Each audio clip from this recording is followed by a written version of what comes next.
largement des intrants Ça n'a pas de agricoles. poids de paiement. Question financière dans un premier À temps, votre parce que avis, derrière, pourquoi la situation de l'élection du président La Macron est distribution assez... agricole se prépare. Mesdames, Messieurs, bonsoir. Très heureux de vous retrouver ici à Metz dans le cadre du salon Agrimax. Alors, qu'est-ce qui se passe dans la filière laitière? Je vais avoir le plaisir d'en parler avec Guylain Duviron. Bonjour Guylain. Bonjour. Vous êtes éleveur dans la Sarthe où? À Roupéroux-le-Coquet, c'est le nord-est de la Sarthe. C'est trop bien ce village. Et en même temps, vous êtes vice-président donc de la FNPL, la Fédération Nationale de la Production. Des producteurs de lait. Voilà. Alors, on est là pour parler du lait et on va en parler très directement, très franchement ensemble. Et j'aime bien vous recevoir parce que vous n'avez pas de langue de bois. Aujourd'hui, le prix du lait, il n'est pas trop mauvais. Le prix du lait augmente depuis quelques mois. C'est une très bonne chose parce que les charges augmentent aussi. La grosse inquiétude que j'ai pour le moment, c'est le décrochage entre ce qui se passe en France et ce qui se passe chez nos voisins européens. On n'a jamais connu un lait aussi cher ou aussi bien rémunéré en France et en même temps, on est dernier de peloton en Europe. Donnez-nous un exemple. Par exemple, en Belgique, quel est l'écart entre la Belgique et la France? On est à quelques centaines de kilomètres de la Belgique ici. Voilà, exactement. Alors j'ai un exemple très, très concret. Je suis belge d'origine, donc j'ai un collègue qui livre chez Lactalis en Belgique.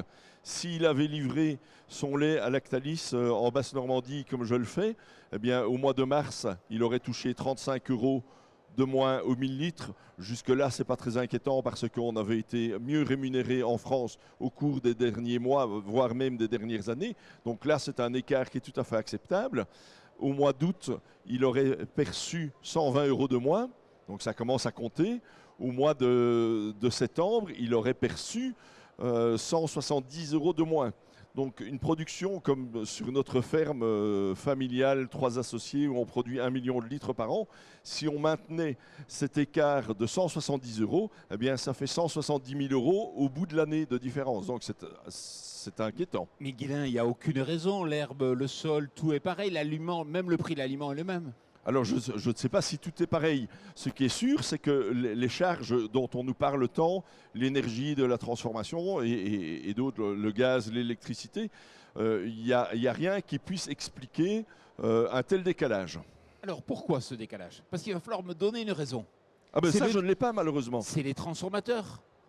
Ah ben, de toute façon, c'est eux qui déterminent le prix du lait payé à l'éleveur, donc ils ont une lourde part de responsabilité. Alors maintenant, on voit quand même qu'il y a eu des progrès, notamment chez Lactalis, au cours des annonces des dernières semaines. Ça va dans le bon sens. Je ne sais pas, mais il faudra quand même gommer l'écart à un moment. Ce qui est rassurant, c'est si ça monte moins vite en France. Si un jour les marchés s'inversent, eh bien, on peut espérer que la chute sera moins rude en France que chez nos voisins européens. Et puis quand je discute un peu avec les différents producteurs de lait, comme vous, très clairement, on sent qu'il y a des tensions. On sent que, effectivement, selon le transformateur, entre Sodial, qui a l'air d'avoir des difficultés et qui justifie ça par des mauvais contrats, des mauvaises prises de position, et certains transformateurs et des écarts de prix qui ne sont pas neutres non plus. Alors effectivement, on a des écarts de prix qui sont de plus en plus importants entre collecteurs, et où ça va être de plus en plus difficile, c'est aussi les prises de position des éleveurs, notamment par rapport à l'alimentation, par rapport aux engrais. Donc ceux qui ont eu la chance de bien acheter à un moment, et ceux qui n'ont pas eu cette chance-là, ou cette finesse, cette approche, eh bien, on risque d'avoir des écarts de plus en plus importants d'un éleveur à l'autre en fonction du collecteur, en fonction de la gestion au quotidien. Alors, en France, on voit malheureusement le nombre des producteurs laitiers qui diminue, très clairement. De combien à peu près? On perd combien? On perd environ 5% de producteurs de lait, de points de collecte par an, avec malheureusement une partie, jusqu'il y a 2-3 ans, un voisin arrêtait, les autres voisins reprenaient. On a de plus en plus d'outils de production qui sont saturés, et donc les voisins, ils arrêtent de reprendre le voisin qui arrête. Donc on a une baisse de la production en France, mais c'est partout dans le monde. Et moi, ce que je sens, c'est que les transformateurs sont inquiets. C'est-à-dire qu'ils commencent à comprendre que peut-être ils n'auront pas suffisamment de lait à mettre dans leur outil industriel. Oui, et ça, c'est effectivement assez nouveau. Depuis 1 an ou 2, on commence à sentir cette inquiétude pour approvisionner les outils qui, eux, sont en place. Et un outil qui est rentable, c'est un outil qui est saturé. Ouais. Et donc, il va y avoir peut-être un effet de cascade. On ne souhaite pas le pire, mais Non, on mais est c'est en fragilité. absolument. Et c'est très important de continuer à approvisionner les outils de transformation. Pour ça, il faut que le métier de producteur soit attractif. Et pourtant, il y a plein de défis. On devrait avoir une filière laitière sereine, une filière à la québécoise, qui est capable de discuter, d'échanger entre tous les maillons, parce qu'il y a plein de défis aujourd'hui. Tout d'abord, le défi climatique. On parle beaucoup du climat aujourd'hui. Pour vous, ça a été compliqué cet été? Alors, on a eu un été assez difficile, effectivement. Alors, heureusement, pour une bonne partie de la France, ça a fait suite à une année fourragère exceptionnelle qu'est 2021. Donc ça, voilà, il faut bien sûr assumer ce changement climatique, mais heureusement 2022 fait suite à une bonne année. Mais si on regarde un petit peu plus loin, peut-être que conjoncturellement ça passe, mais sur le long terme, on sait que ça va être compliqué de produire de l'alimentation. Ah ben bien sûr, le changement climatique, c'est une réalité. Donc il faut d'abord lutter contre ce changement climatique. Et puis deuxièmement, il faut aussi qu'on s'adapte parce que la vache, sa zone de confort, c'est autour de 20 degrés.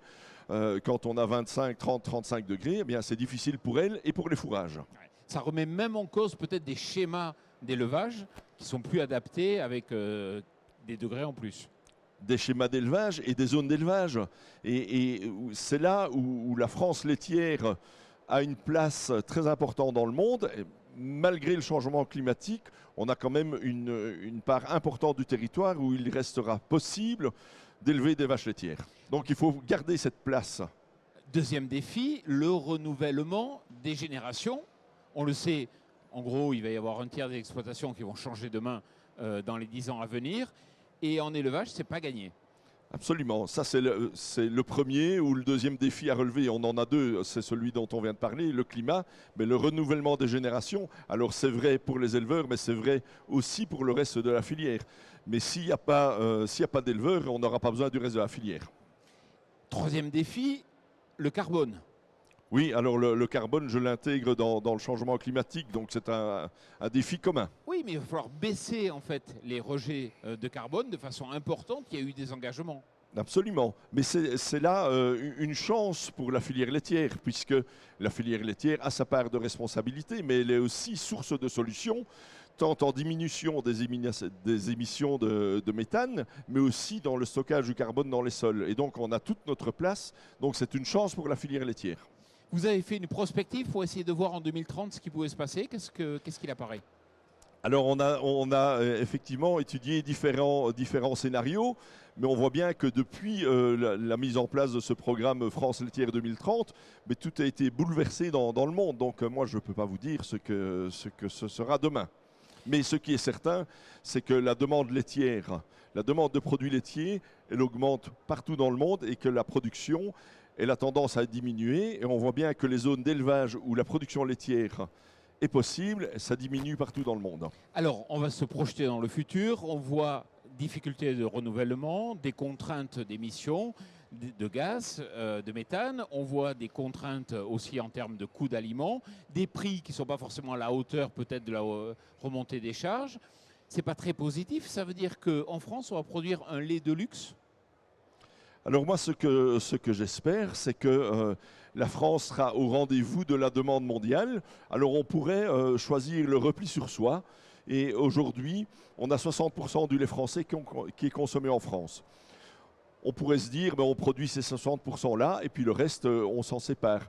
Mais ça veut dire que nous devenons complices de la faim dans le monde. Ça veut dire que nous deviendrions coupables d'une non-alimentation en produits laitiers sains, de qualité, partout dans le monde. Et ça, c'est inacceptable pour moi, éleveur laitier.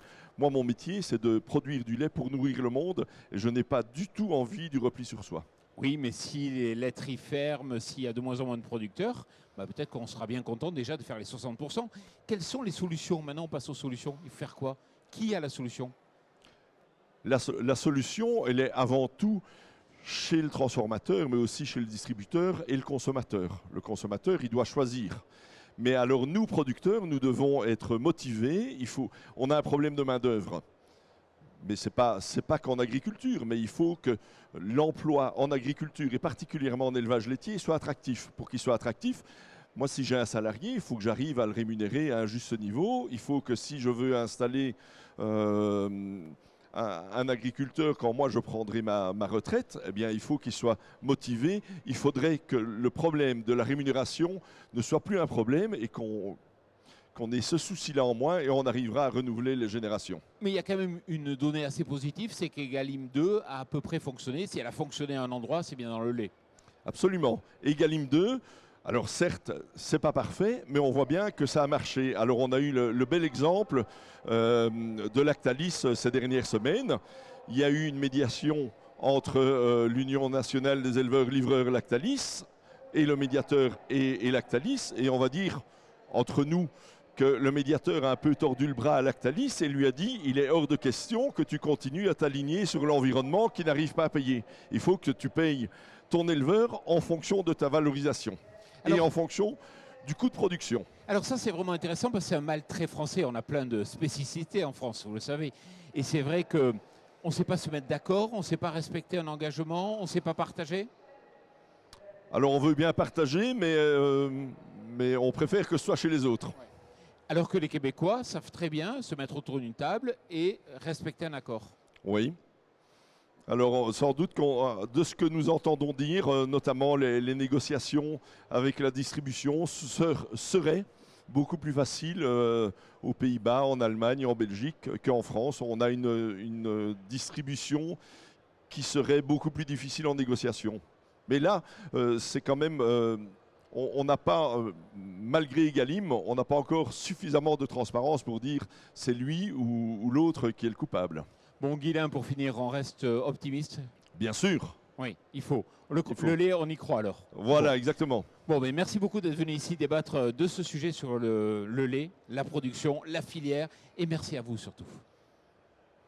Plus largement des intrants Ça pas de agricoles. poids élément. Question financière dans un premier À temps. votre avis, Derrière, pourquoi la situation de l'élection du président Macron